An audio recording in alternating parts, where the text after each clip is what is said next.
je suis vraiment dans la joie de pouvoir partager avec vous ces moments dans la présence du Seigneur. Nous allons parler aujourd'hui d'un thème que j'aime vraiment, c'est vaincre le découragement. Il est important que nous puissions parler de ce thème parce que le découragement, c'est un ennemi de la destinée.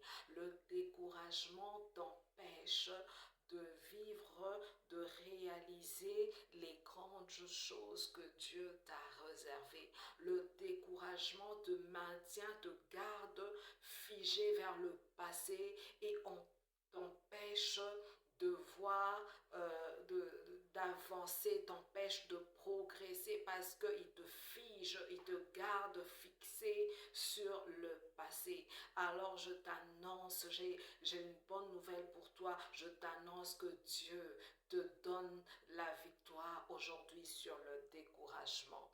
Tu as l'impression de vivre un éternel recommencement. Tu travailles dur, mais pourtant tu vois tout s'écrouler dans ta vie et tu as l'impression de travailler en vain.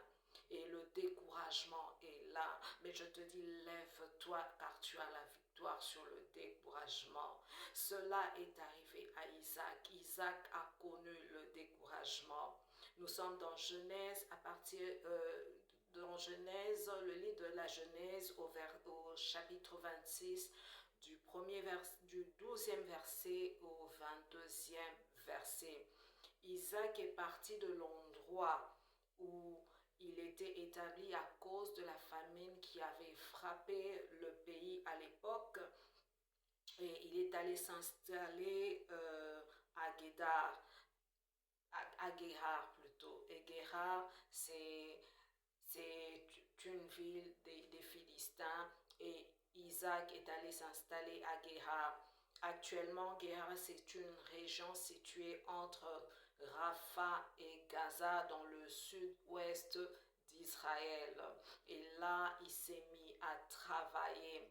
Mais chaque fois qu'il creusait un puits, c'était des puits d'eau vive qui constituaient les richesses de l'époque. Donc, quelqu'un qui possédait des puits, c'était quelqu'un qui avait les moyens. Donc, c'était des richesses de l'époque. Et chaque fois qu'il creusait un puits, il y avait toujours des méchantes personnes qui venaient pour détruire son travail, qui venaient pour saboter son travail et il était à chaque fois obligé de se déplacer pour aller creuser des puits ailleurs. Et à cause de la méchanceté des habitants de la ville qui portaient envie à ses richesses, il connaissait des sabotages dus à la méchanceté des hommes. Et même les puits que son père lui avait laissés en héritage avaient été détruits par les habitants de Guérar. Alors, donc ce qui constituait en fait son héritage avait également été saboté et détruit.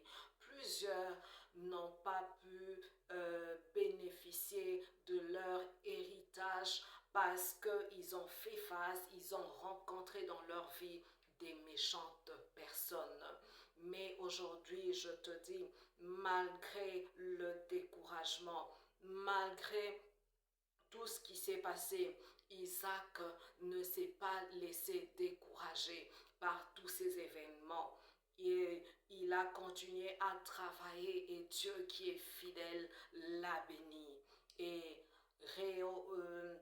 il a pu vivre la visitation de Dieu parce que en continuant à travailler, Dieu a béni le travail de ses mains et lui a accordé la victoire. Et une fois, il est allé maintenant creuser un autre puits et cette fois-là, les choses avaient changé et il a appelé ce nom, il a nommé ce puits Rehoboth qui veut dire l'Éternel nous a maintenant mis au large et nous prospérerons dans le pays, a-t-il dit. Voilà, à partir de ce moment-là, les choses avaient changé. À partir de ce moment-là, il pouvait jouir de la stabilité dont il avait besoin. À partir de ce moment-là, les choses avaient changé. Il n'y avait plus de querelle parce que autrefois, quand il creusait des puits, les bergers des Guérard venaient pour disputer ces puits en disant que ces puits leur appartenaient alors que c'est Isaac et ses serviteurs qui avaient travaillé pour obtenir ces puits d'eau vive. Ils venaient et ils querellaient Isaac et ils disaient que c'était leur puits à eux, c'était leur eau à eux. Maintenant que Rehoboth était arrivé, maintenant que c'était le temps de Rehoboth, Isaac maintenant avait obtenu la stabilité que Dieu lui avait donnée. Il pouvait maintenant travailler et jouir du fruit de son travail parce que la bénédiction de l'Éternel était sur lui. Il pouvait maintenant travailler et voir se réaliser tout ce qu'il avait à cœur de faire parce que Dieu était avec lui et lui avait donné la victoire sur les méchants qui combattaient tout le temps son travail. Maintenant, il avait le repos et la stabilité. Voilà, le Dieu qui a visité Isaac, le Dieu qui a encouragé et fortifié Isaac, est le même et il veut aujourd'hui aussi t'accorder le Rehoboth. Il veut aujourd'hui aussi te relever. Il veut aussi te donner la force de travailler, peu importe ce que tu as vécu. Il veut bénir le travail de tes mains. Alors, même si ton travail a été détruit, même si tes investissements n'ont pas produit les résultats escomptés à cause de la méchanceté des hommes, même si tu as eu à rencontrer des associés méchants et même si tu as été obligé de déclarer faillite, ne te décourage pas. Ne te décourage pas, bien-aimé. Et même si tu dois tout reprendre à zéro parce que tu n'as plus rien, relève-toi parce que Dieu t'a conservé la vie. Relève-toi et reprends courage. Que dire de Jacob qui était exploité, longtemps exploité par son oncle Laban? Je te conseille, bien-aimé, de lire l'histoire de la vie de Jacob. Nous sommes dans Genèse au chapitre 29. Ça part du chapitre, tu peux partir du chapitre 29 jusqu'au chapitre 31. Tu verras également comment est-ce que Dieu a visité Jacob. Jacob avait travaillé dur pour son oncle Laban qui n'arrêtait pas de le rouler, qui n'arrêtait pas de modifier son salaire, pas en l'augmentant bien sûr, en le rabaissant à chaque fois, en changeant constamment ses conditions de travail en mal, pas en bien. Mais tout cela a duré 20 ans de sa vie à être exploité par un homme méchant.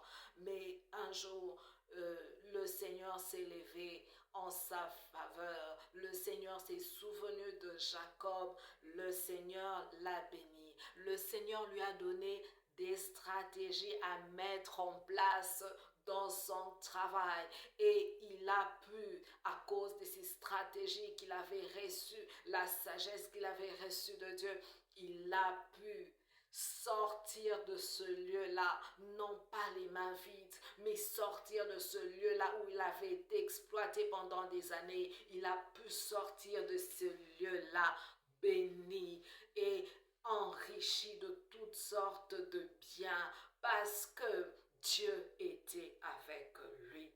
Alors ne te laisse pas vaincre par le découragement. Reçois aujourd'hui la force de Dieu. Reçois aujourd'hui la force de te lever. Arrête de regarder en arrière. Arrête de regarder à ce qui n'a pas marché. Laisse ce découragement-là. Lève-toi car Dieu est avec toi. Lève-toi car Dieu va te secourir. Lève-toi car Dieu va te soutenir.